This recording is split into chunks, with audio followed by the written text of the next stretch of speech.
you're going to expose your institution to that kind of pressure? Please. I mean, that's where I'm coming from. The costs of amending that when it is not necessary are so much greater than you think that, it's not just a simple thing. Unless otherwise provided by law, okay na yan. Bakit po kaya, ma'am, yan ang gustong hakbang ng hindi lang ng Kongreso, kundi ng Senado? Yan po. Bakit po kaya nila itinutulak yan? Hindi po kaya, hindi Since po kaya, 2002. hindi po kaya, 1998. kung kailanman po, hindi po kaya din natatagalan na sila for 34 years na nandoon po yung provision na yon, para sa kanila. Well, I am saying that the studies show that it is not. They don't look at the studies. They don't, you have a PIDS, Philippine Institute for Development Studies. You've got a whole, you've got a whole literature all over the place. Pero hindi, sabi niya, foreign direct investment, okay na okay. Hindi ganun eh.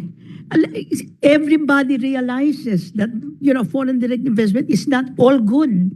And, you want to make sure that, you get the right foreign. It's not only the quantity that's important, it's the quality of foreign direct investment. But unfortunately, in the Philippines, we neither have quantity nor quality.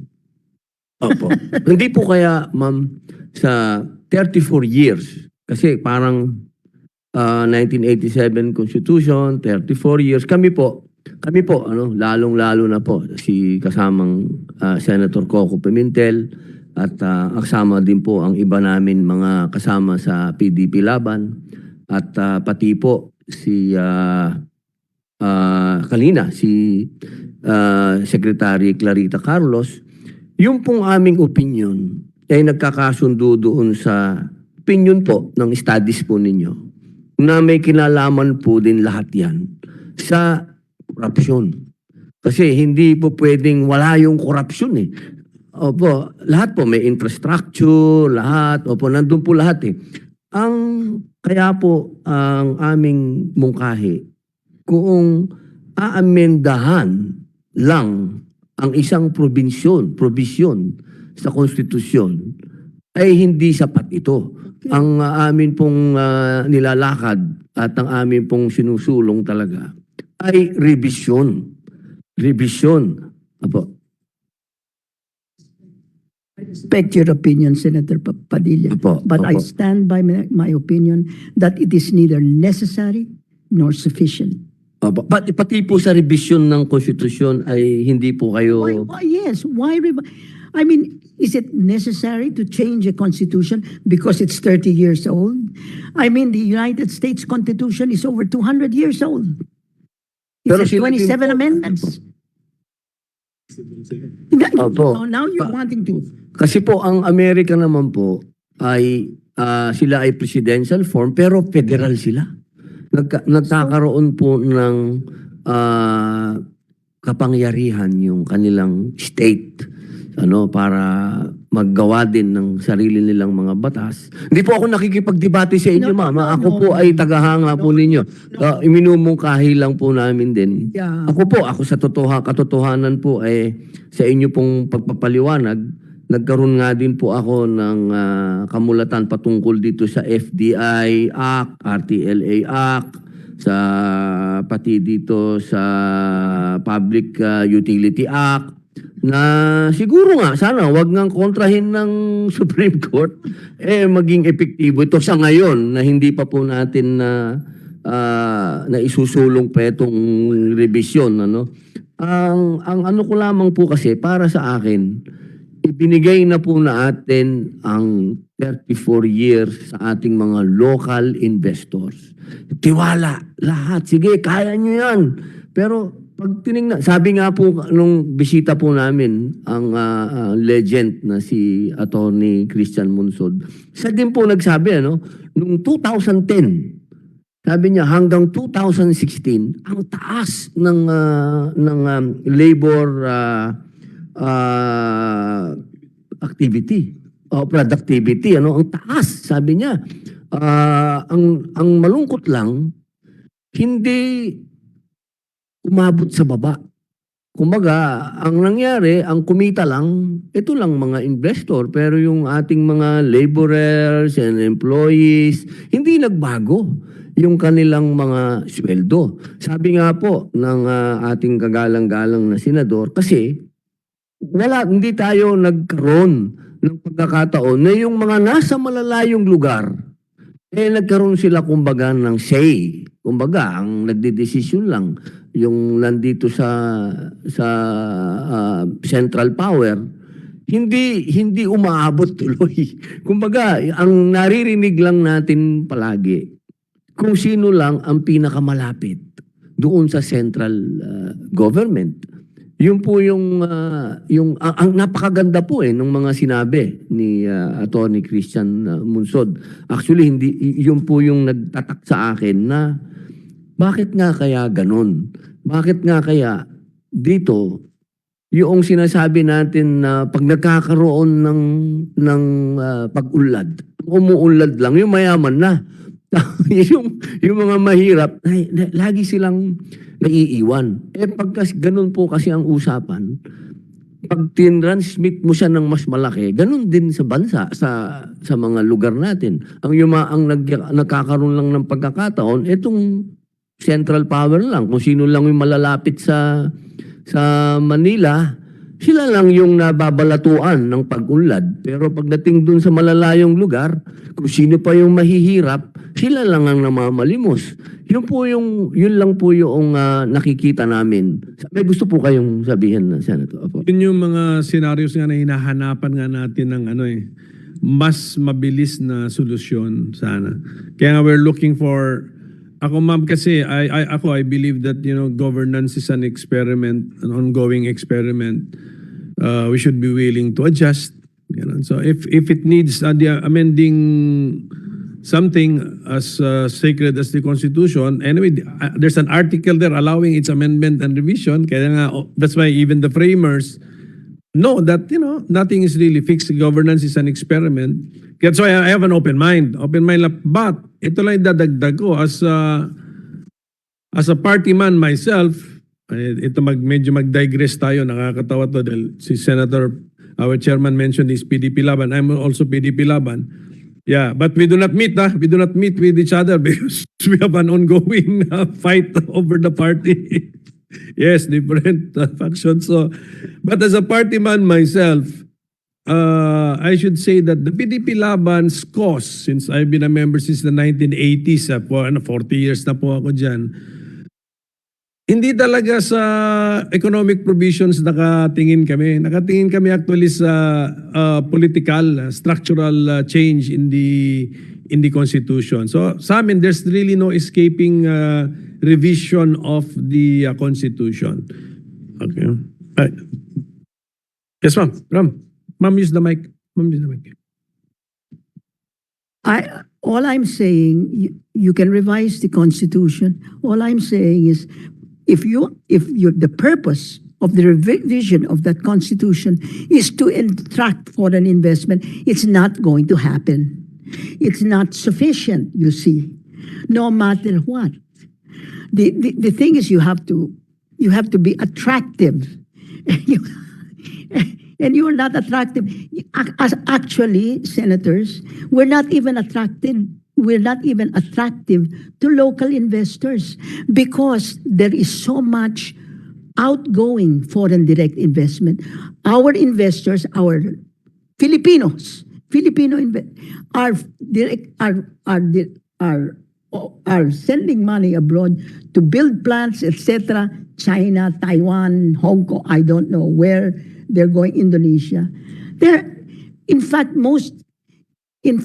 Sometimes the inflows of direct foreign investment from abroad are less than the outflows from our people. So if we cannot even attract our domestic investors to the Philippines, how do you expect the foreigners to come in? I don't understand where you're coming from. I really don't. Yes,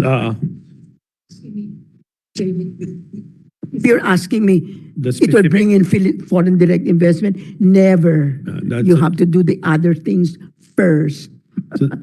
so, Sorry. Okay po. So, tama po Opo, yung Mr. tama. Chairman. So yung sagot nga, klaro ang sagot ni Professor Monsod sa tanong. Will changing the Constitution, especially the so-called economic provisions, bring in FDI? Sagot categorically no. Okay. But the party is not worried because that has not been our intention from the very start. Hindi yun eh. That is not. Our intention is structure. We are looking, because governance is an experiment, we should be open-minded and be willing to change the Constitution to look for a structure of government which will bring efficiency in government. Yung decision-making process is shortened.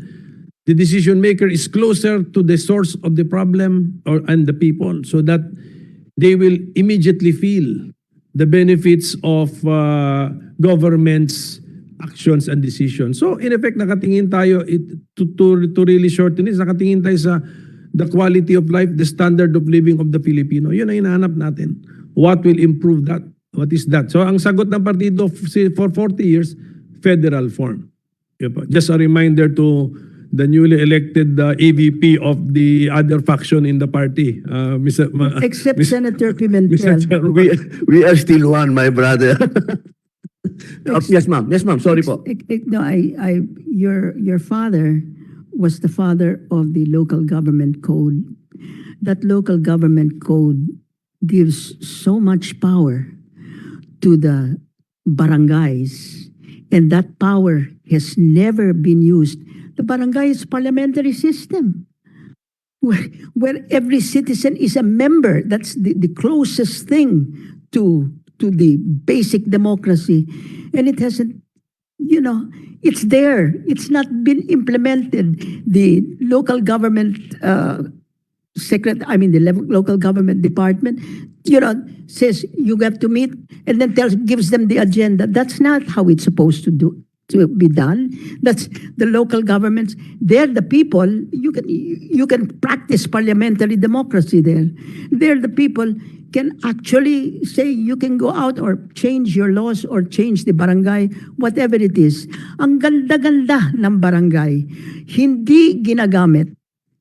Tapos gusto nyong palitan ang Pilipinas sa parliamentary na hindi nyo pa ina-examine kung paano nangyari na a parliamentary system at the barangay level has not worked. You have to build up, and this local government code has been enacted, I think in 1992. 1991. Ang ganda-ganda. And plus with the Mandanas resolution, you really have autonomy. But never has anybody, is it the Philippine, what did you say? You Philippinize it or whatever? Whatever has happened, I think that's why look at what you have done. You're willing to postpone the barangay elections again. Talagang ini-small nyo yung pinaka basic what do you call it, the basic unit of democracy, which gives the people so much power, and yet they don't even know that it's there. How do you expect the Filipino people to all of a sudden be empowered by a parliamentary system? All be stuck with is, ayan si Kapitan or si Dynast, whatever. All your dynasts are going to be there. All of them. Maraming salamat po. Alam niyo po, sa totoo lang po, yung local government code, isa po yan sa napakaganda. Dahil yan po talaga ang alam naman natin ang kalooban ng ama ng aking kasama na si Senator Aquilino Pimentel. Talaga pong dahil siya'y galing sa malayong lugar na nakita po niya no, na ang pagkakaiba ng ikaw kung pag ikaw ay malapit sa sentro ng gobyerno, ikaw ay makakakuha. Kumbaga kung malapit ka sa kusina, masarap ang pagkain mo. Kapag napalayo ka sa kusina, tira-tira na lang. Kaya po talaga noong 1991, punong-puno po siya talaga ng optimism na sinasabi, ano, punong-puno siya talaga nung ginawa po niya yan. Pero nung 2005, kung makikita niyo po sa records ng Senado, siya mismo ang nagtutulak na ng federalismo. Sana po yun. Ano? From, isipin niyo po, ano, napaka-ironic po no, no? From naniniwala siya dito sa local government code ng 1991, after 14 years, nag-file na siya ng... Opo. Ma'am. Opo. I think that local government code has just not been implemented. You know, and that's what will happen. Opo. Yun You po, have so many laws and it's not being implemented, and they're not being implemented. I mean, this is not my area of expertise. I'm speaking as a citizen. yes, ma'am. Yes. And I think that there's so much opportunity that Constitution gives us to empower the people from the bottom. And we're losing it. And I don't know why you think that changing it from the top and, you know, I mean, you have to think about this. I mean, is it worth it? Why don't you start and find out whether it's working at the barangay level, and then say let's bring it up.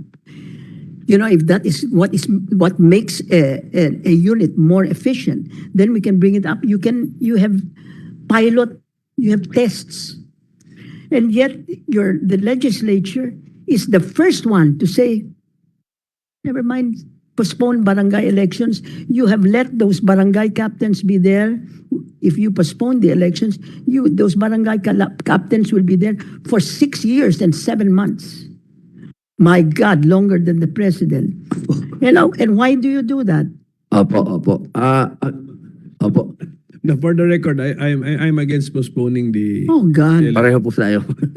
Kasi po talagang kami po talaga... Wala pa sa plenary kasi. Wala Opo. pa. Pero hindi ba? Kami po talaga, ma'am, sa PDP Laban, kami po talaga, ang gusto namin ma-empower talaga ay yung mga nasa baba. Kaya nga po, kami po, gusto po namin talagang ma-decentralize ang power talaga. Kasi sobra po talaga ang binigay nating power.